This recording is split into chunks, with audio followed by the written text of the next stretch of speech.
crashing Willie's garage. Ha! Hello, Rhonda. Hello, Rhondas. Hey, happy holidays, everybody. It is the Christmas episode of ALF today. I wasn't sure if the first season they had a Christmas episode, but they did. And it's called O Tannenbaum. Like O Tannenbaum, George? Oh, I didn't realize it wasn't just Oh, that's your joke. That's No, not their joke. That's their joke. Yeah. According to Really? Wikipedia, it's O Tannenbaum. Wow. So yeah, they made a little joke in the title there.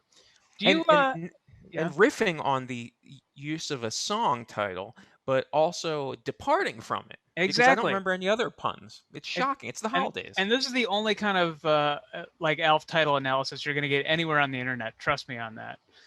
The goal of this show, of course, is to get ALF on the show. I'm Nick. I'm a lifelong ALF fan, and George is new to the series. He's watching these for the first time. But let me ask you if you had other holiday episodes you remembered from your childhood. Any classics that you can think of? You know, they all sort of blur together because their plots were all extremely similar. They always are, yeah. You've got to end with holiday joy. You've got to start with doubt. Yep. Usually they're in some sort of turmoil. I mean, I remember Full House. There's a Perfect Strangers Christmas episode. Mama's Family sticks with me for some reason. The ALF one, O Tannenbaum, I didn't remember this one, but it kind of came flooding back to me. Of course, ALF has an infamous Christmas special, like an extra long, like 45-minute one. Which, do you know anything about this, George? No. Why it's notorious? Okay. Well, we'll get to it eventually, but there's a dying child involved. It's dark. It's real dark. Yeah. Very depressing Christmas special. And a quick update that in our progress for getting ALF on the show, we had a writer on last week, David Stephen Cohen. Nice dude. And he said through his ALF channels, he's going to try to get the word back to Paul Fusco to come on the show. So a little progress in that, and we'll keep you posted. I wanted to start off with, I've been keeping this secret, George. I've found perhaps one of the greatest pieces of ALF footage I've ever found. It's I can hardly wait. It involves Nancy Reagan, because I was just wondering if ALF had done like a Christmas special, like not a special, but like if he'd ever been on like a TV Christmas special, you know, and or like somebody else's, like the Rockefeller tree lighting or something like that. I couldn't find anything like that, but I did notice that in 1987, so a year after the episode we're going to watch aired, he was part of, it was specifically the Diplomatic Corps Children's Party. Nancy Reagan and ALF's remarks, ALF should be capitalized, all the letters there, and this is from the Ronald Reagan Presidential Library, and this is the most uncomfortable, awkward, fumbling bit I've ever seen. It was in front of a group of children. And perfect for this show then. Yeah, I know. And keep in mind that I cut this down to make it more, I tried to make it keep in as much awkwardness as I could, but also not have it be 7 minutes long. But I encourage anybody to watch the original on there, because it's, I dare you to make it through it. It's on YouTube. Here it is. And when it snows, do you have anything like a Santa Claus that comes and brings presents? Well, you know what? We don't have Christmas, but we have a holiday that's very similar to Christmas on Melmac. It's called Scott, Twangle. Hey, wait a minute. Yeah. Did you hear what he said? They don't have Christmas on his planet, No. but they have something called what? Twangle. Can you say Twangle? Twangle? Say Twangle. Let's try that. All Twangle. together now. Twangle. You know what? That wasn't very good. Let's try that again. Are you ready? 1, 2, Really demanding with 3. these kids. Twangle. All right, don't shout. I could hear you. 'Twas the night before Twangle. Now listen closely, because there's a lot of clever similarities. 'Twas the night before Twangle, and all round the planet, nothing was stirring except my Aunt Janet. Yeah, she was stirring cat soup for our Twangle Eve dinner. And most of that soup was ending up in her. Now, ALF, before we leave, I have to ask you something. Uh-huh. does your hair? I didn't mic her individually. Well, so I haven't had couldn't it really done hear that. since I got here, to be honest with you. Back on my home planet, it was done by Maurice of Melmac. But while I'm here, Willard Scott will give me a comb out.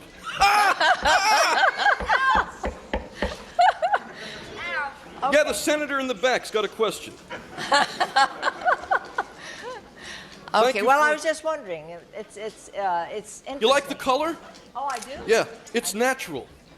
I can tell that. It is. Yes. It's interesting. You have you want to answer? You have a couple of questions here. Well, just one. One. Yeah. Ooh. Let's get the microphone. Hey, baby, you want to ask a question? What's your name? Hey, Alf, have Yeah. you ever eaten the cat? Well, say that again. I mean, Lucky. Did you ever eat the cat? Do I ever eat? Lucky. I mean, Lucky. No, listen, that's a rap that I'm taking here, and I want to clear that up right now, all right? Since I've landed here on this planet, I haven't eaten a single cat. They've all been married. And it goes on. I mean, Alf's doing the best, but like, wouldn't they script this out? Wouldn't it seemed very off the cuff, except for the night before Twangle. Yeah, it was. I'm surprised that the Secret Service didn't demand the script in advance. It was very just loose and awkward, and then Willard Scott grabs the mics and then bends them down towards the kid, and I don't think any of them knew they were going to take questions, and it was It was the extremely 80s. uncomfortable. Anything Yeah. goes. There's a famous picture where I think Nancy Reagan's sitting in Mr. T's lap. So I knew Yes. she did some stuff with pop culture, but I did not remember the Nancy Reagan ALF meeting, but it happened. It happened. Was there a "don't do drugs" angle? Because I believe she was on Different Strokes also. That's right. She was too. There was no anti-drug message to this. It was just ALF was talking to kids and something to do with diplomatic relations. That's all I know. It was at the White House. And I guess it's not that surprising given her acting background.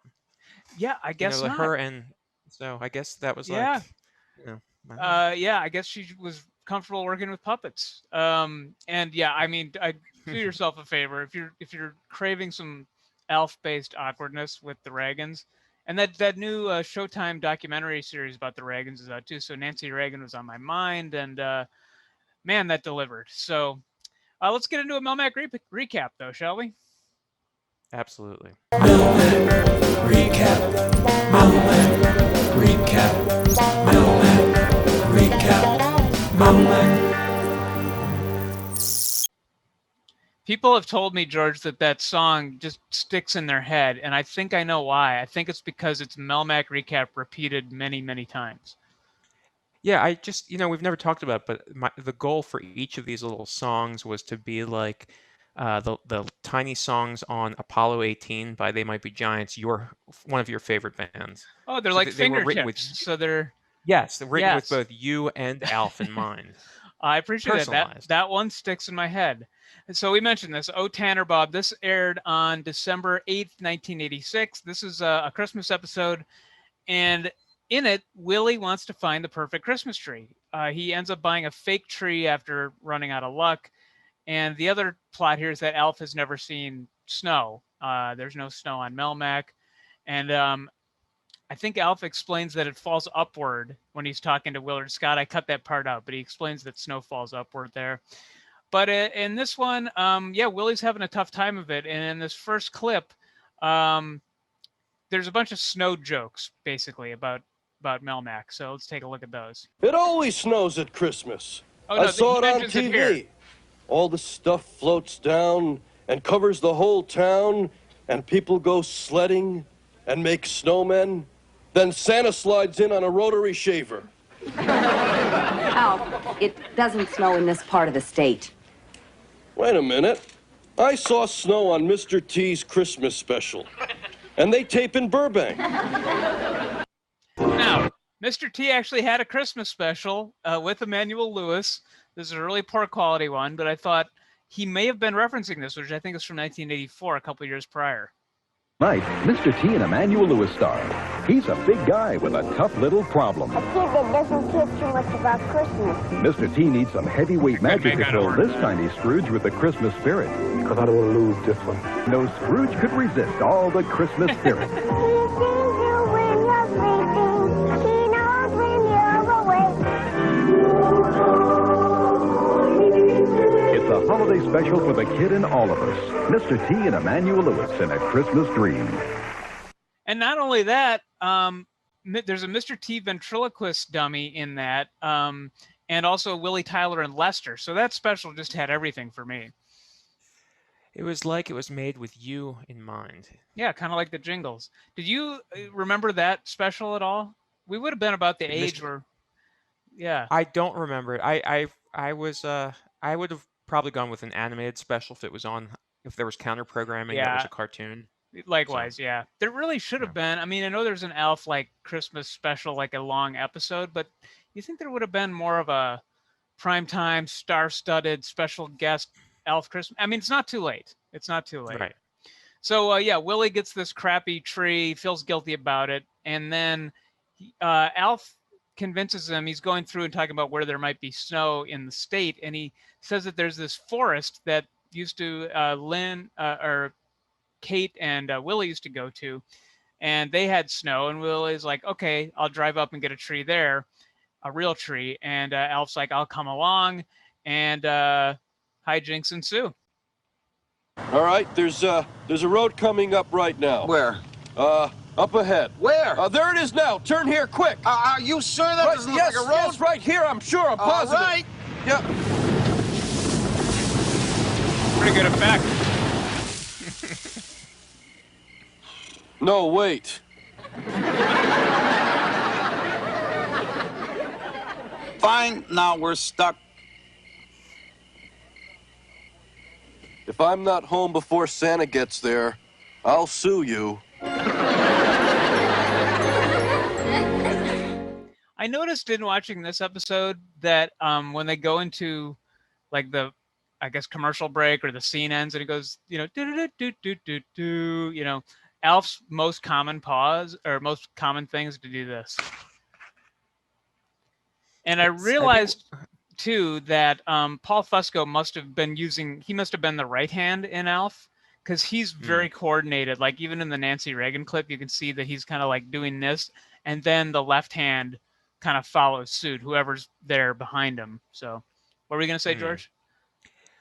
I don't remember, but it was great. Oh, man. All right, if you think of it, feel free to interrupt me. And, well, I think this episode definitely seemed like Willie. It was the first time where I thought that Willie should seek some sort of treatment. He really is a troubled man, isn't he? Yeah. I mean, that was one of the two things I took away. The other one was that I wondered how you felt whether your comedy pairing with Joe Pickett is in any way a mirror of Willie and Alf, and if so, who's who? Well, I'm definitely the less obnoxious, more exasperated one. So, I mean, you do the math. But in my heart, I would like to be Alf. So anyway, Willie, for some reason, for a weird plot contrivance, decides to just, well, we're not going to get help, so let me just take a nap. And while he does, he imagines, he has a dream, basically, and you can tell because it's got like blurry white frame around it.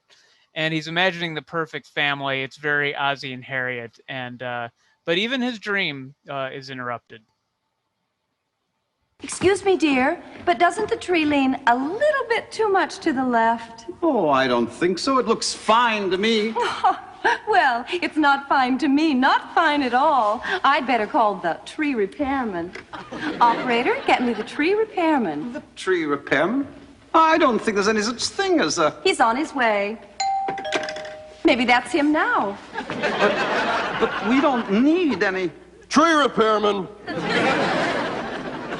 So you got a leaner there. Oh, my God. It's him. You got a leaner there.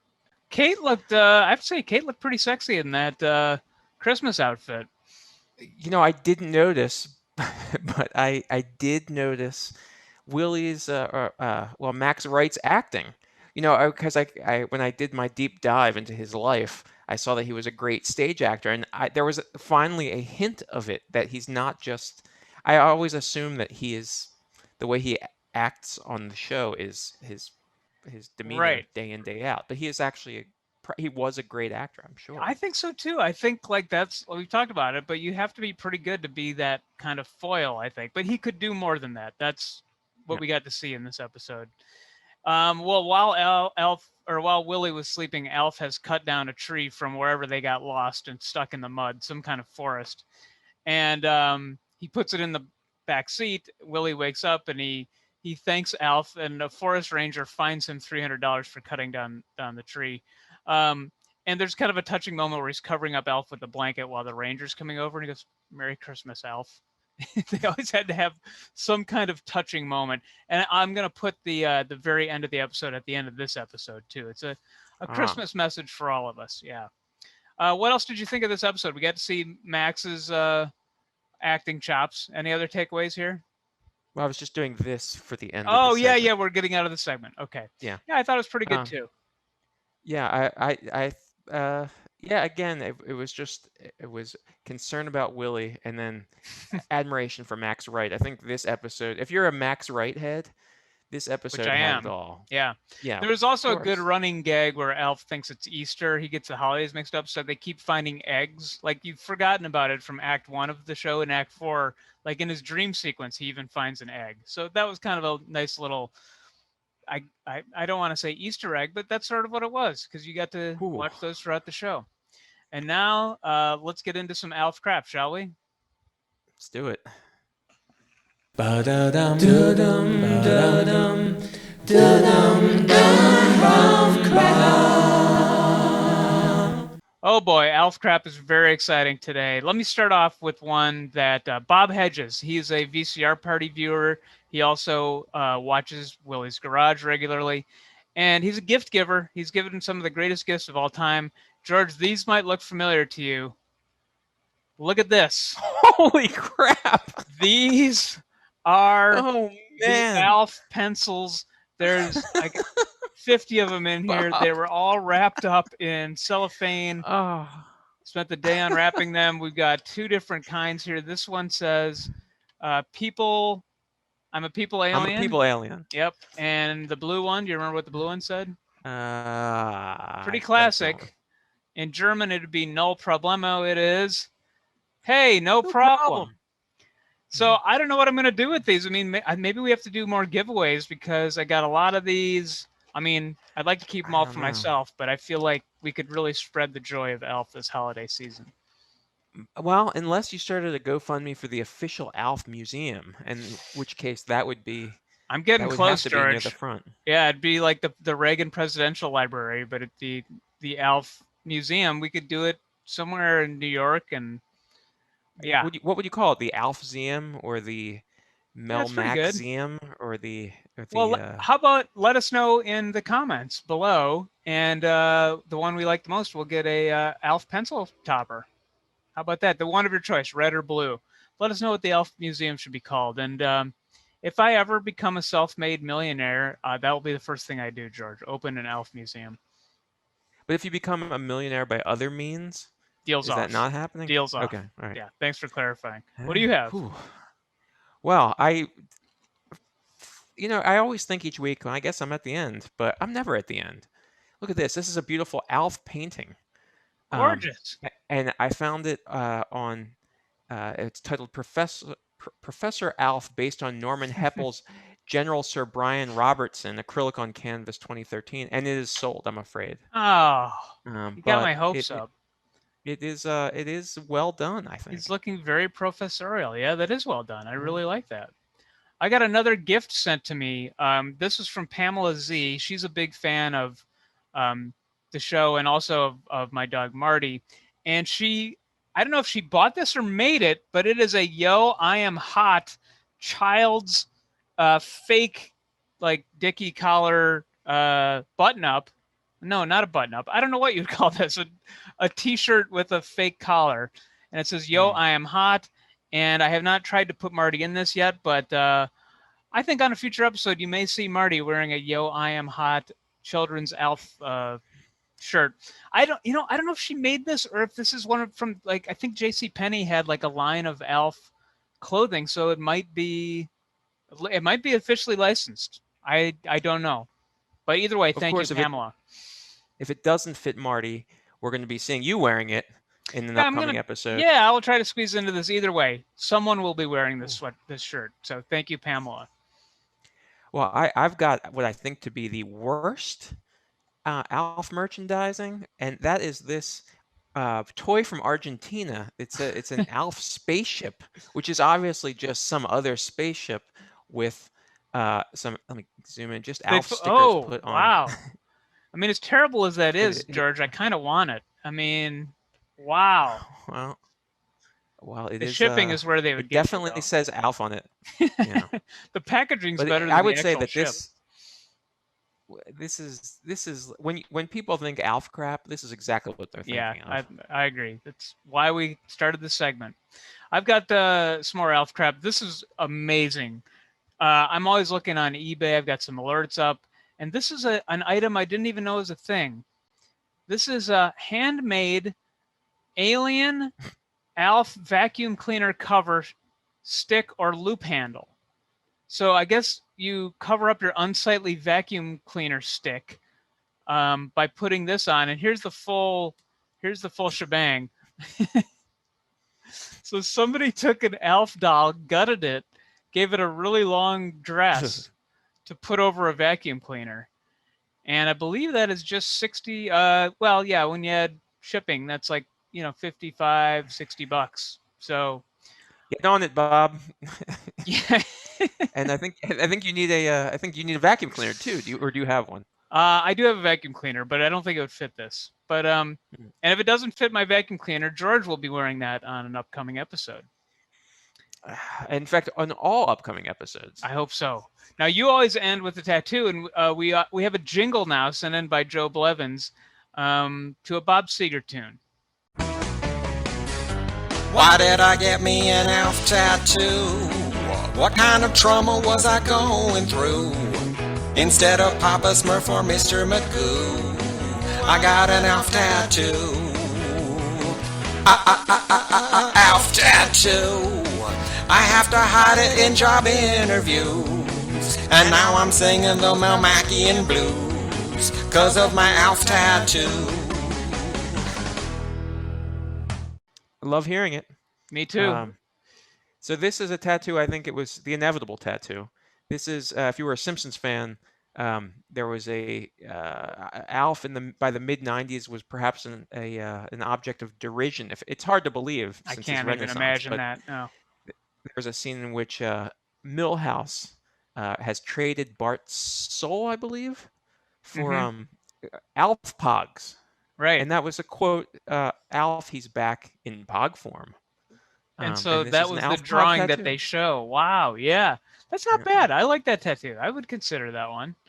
Okay, so as I ask every week. Yeah. Is this your tattoo? This is the one I would consider most, but okay. Because it's Simpsons and ALF, but I would almost want to do something original. So I probably wouldn't get this one. I would want to have my own idea, but I do feel like this is pretty close. Hey, by the way, since we have that ALF tattoo jingle in the sung to the tune of Catmandu from Bob Seger and the Silver Bullet Band, what are other Bob Seger songs that could be ALF parodies? That is my question. I put that out. Email me at nick@foundfootagefest.com or put it in the comments, and maybe we'll read some of those off on a future episode. Just thinking about that, George, I got a lot on my mind. All right. This show keeps expanding and expanding. It's your dream come true. It really is. And I'm excited, too, because, well, here's the thing. We've been kind of going in order of the show, obviously, but also we're trying to review the episode that aired the week that we're doing this, but, 1986. And it turns out that ALF took the holidays off on December 8th or 12th or whatever it is. On the 8th, they aired that O Tannenbaum, and then they took off until January 12th. So we are going to do that as well. We're going to be back when ALF was back on, what was that? What was that noise, George? Oh, sorry. I just no, it's interesting news. I'm learning about this too. Okay, interesting news. Okay, good. And we will be back that week with an episode starring Ann Mira, Jerry Seinfeld's mom. Jerry Seinfeld's mom. No, Ben Stiller's mother, Ann Mira. And she does a great job. She plays Kate's mother. And it's a classic mother-in-law kind of episode of a sitcom. But in the meantime, happy holidays. And bite wind, everybody. Anything for you going out, George? Bite wind, everybody. Bite wind. Crashing with his garage. Ha! And the important thing is we're all together. In the words of the immortal Saint Frosty the Snowman, God bless us all, everyone.